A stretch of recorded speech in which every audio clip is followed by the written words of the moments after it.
Hey guys, welcome to the channel or welcome back. If you're new, make sure to subscribe and hit the bell notification so you are always aware of when we upload a new video. I'm Jay and this is T, and in today's video, we thought since it's spooky season coming up, since it's the fall season and everything, this would be a really good time to reveal to you guys the worst niche that we have ever published in on Amazon KDP. We've wanted to do this video for a little while now. But we've kind of been saving it up for this Right? season anyways. For So real, because it's so appropriate. exactly. So before we reveal it, guys, feel free to write in the comments below what you think the niche is. I want to hear from them, for real. And so yeah, just pause the video and now we're gonna reveal it. Yeah, the big reveal. So the worst niche that we've ever done, guys, this literally caused mental scarring. It was I hope we can say this on YouTube, the serial killer coloring book niche. Yeah, as you guys know, true crime is pretty popular, and that's basically what we are capitalizing off of. We looked up the keyword and it was lucrative. And there was not a lot of people either doing it. So Mm-hmm. it's like, this is a really good market. Let's tap in. That was the business people in us. But then when it came down to the work and we started researching for our book, because like we wanted our book to stand out. There's a few on the market, but it just literally they just had the person standing, in the picture or whatever. We're like, let's make ours a little more engaging, a little more interesting. So we wanted to include different objects associated with each serial killer. That's what we added to the pages of our coloring books, just to make them more interesting and stand out. The problem with that is that you have to actually do research into the case and into the person to associate objects with them, right? For the coloring book. And we're big researchers. Yeah, so go ahead. Yeah.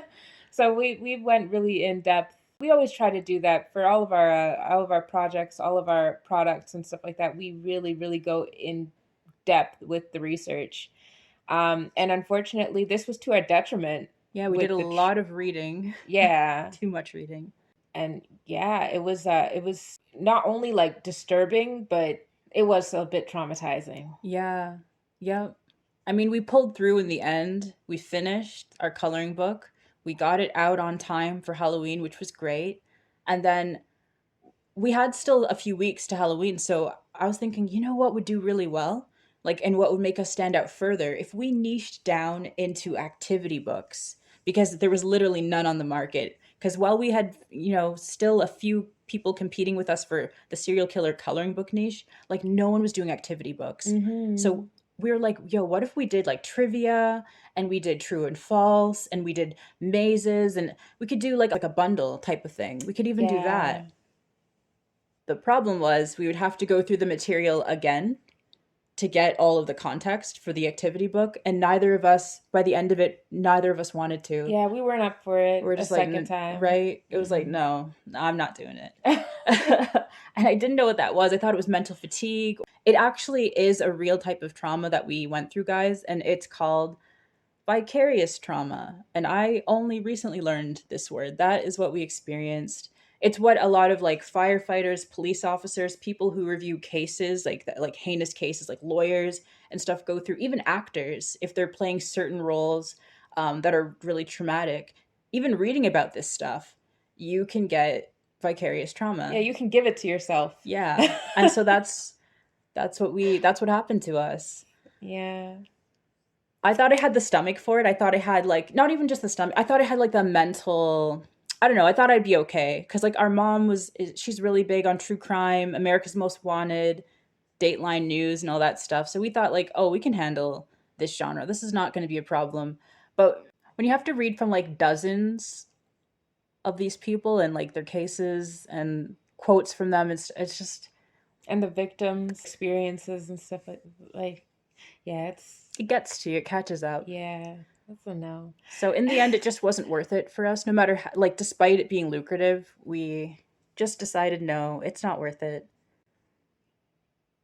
And on a brighter note, it's like this is why you guys don't have to worry about certain things being like oversaturated or something like that. Oh, is KDP dead because there's too many people writing books? It's like, no, there's always going to be genres of books that, and it doesn't even have to be true crime, but there always is going to be genres of books that someone doesn't want to do. Mm-hmm. And, the fact that like you or a few people, jump on that topic or that genre, like you'll make money there. Exactly.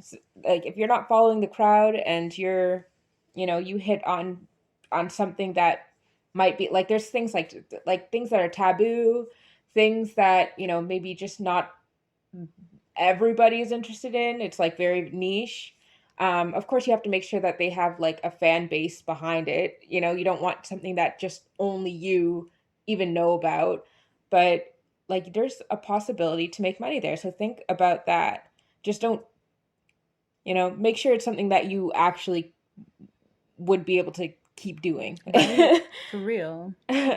So, yeah, guys, if you want to get in on this market, I think it's still lucrative. There's so many like true crime podcasts these days. There's TikTokers, there's YouTubers who, have kind of helped to grow this audience and to grow the popularity behind true crime.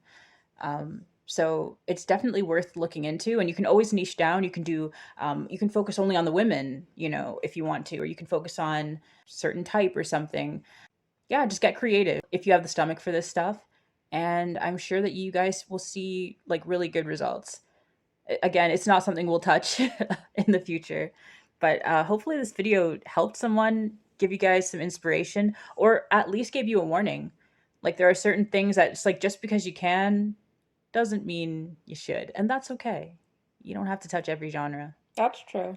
Do what you're comfortable with, or hire somebody to do it for you. Look.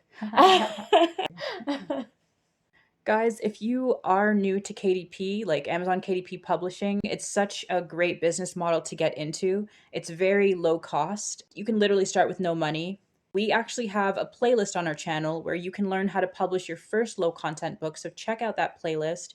And if you want to learn how to publish higher content books and you want to learn basically over the shoulder how we did it, like step by step, how we were able to make thousands of dollars. Next month is fourth quarter, which is literally in a few days. It's the best time of year to make a profit for any business. If you want to be able to cash in on that, definitely check out our course. The link is in the description. But that's been today's video. And yeah, that's it for now. We'll see you guys in the next one.